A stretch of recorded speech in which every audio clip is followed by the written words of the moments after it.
I'll be talking to you guys today about doing business in Japan, some of the challenges that our company will face when we transition to the Japanese market.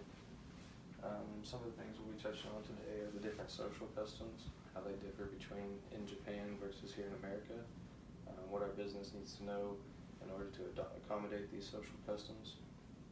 Some other things are the value systems in Japan, how they differ there versus here, what we can do to adjust our work to accommodate these values. Other factors such as attire and dining and how it can affect business in the Japanese market are important as well. The first topic I want to talk about is social customs. This practice known as Mishikuken, which is the exchange of business cards in the Japanese workplace. This is one of the highest priorities when meeting someone for the first time. It allows them to formally introduce each other. Business cards also show the status of the person that you're meeting in the business workplace. And it's also important to remember that no business can be conducted until business cards are exchanged, so it's important to always have one on you when doing business in Japan. Some other customs are bowing, and bowing isn't as important because the Japanese don't expect you to know much about it since it's primarily their custom in Japan. So they'll be a little forgiving there. They also do a different business style there. They do multiple meetings instead of one, and they also use these meetings to learn what everyone else knows. Just another side note, removal of shoes when entering someone's house or residence is also important. You don't want to be disrespectful when conducting business. Another topic I want to talk about are the values that the Japanese hold. They have several different values. Probably the most important is their body language, which is important in any business place. Your body language shows how interested you are, and so on. But being in a different country, different gestures hold different meanings, so be careful what you do because they can be misunderstood there. Just an example of this is the OK sign, which isn't a big deal, but here it means OK, whereas in Japan it means money. It's important to keep your hands out of your pockets and not crossing your arms. It shows, by doing this, it shows that you're interested in what they're saying. You don't want to disrespect anyone there. It's also important not to point at someone directly because it can be offensive in Japan. Another one of their values is their work ethic in Japan. They do work long hours and long weeks.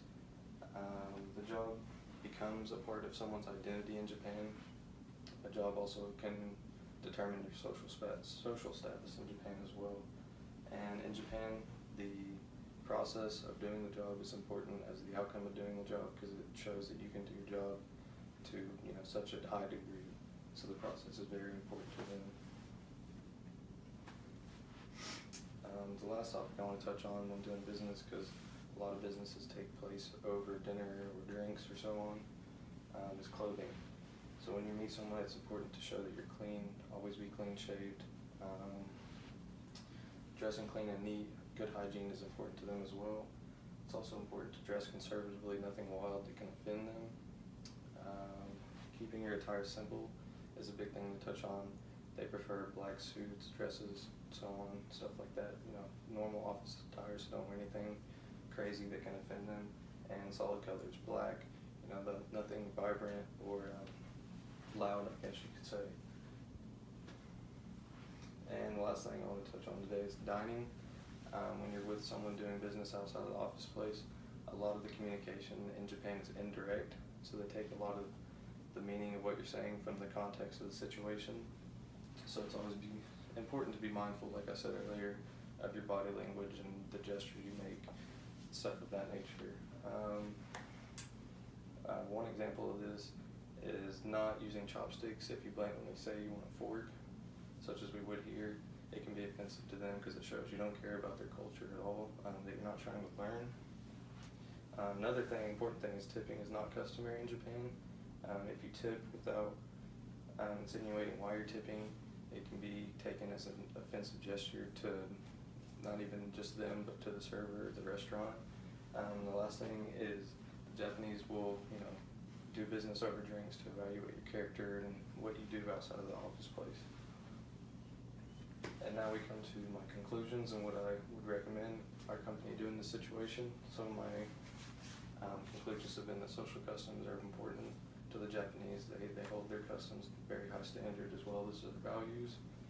We should train our employees on understanding these customs, how we can apply these customs to business in the workplace in Japan, to the office place. The values, like I said, they hold their values to a high standard.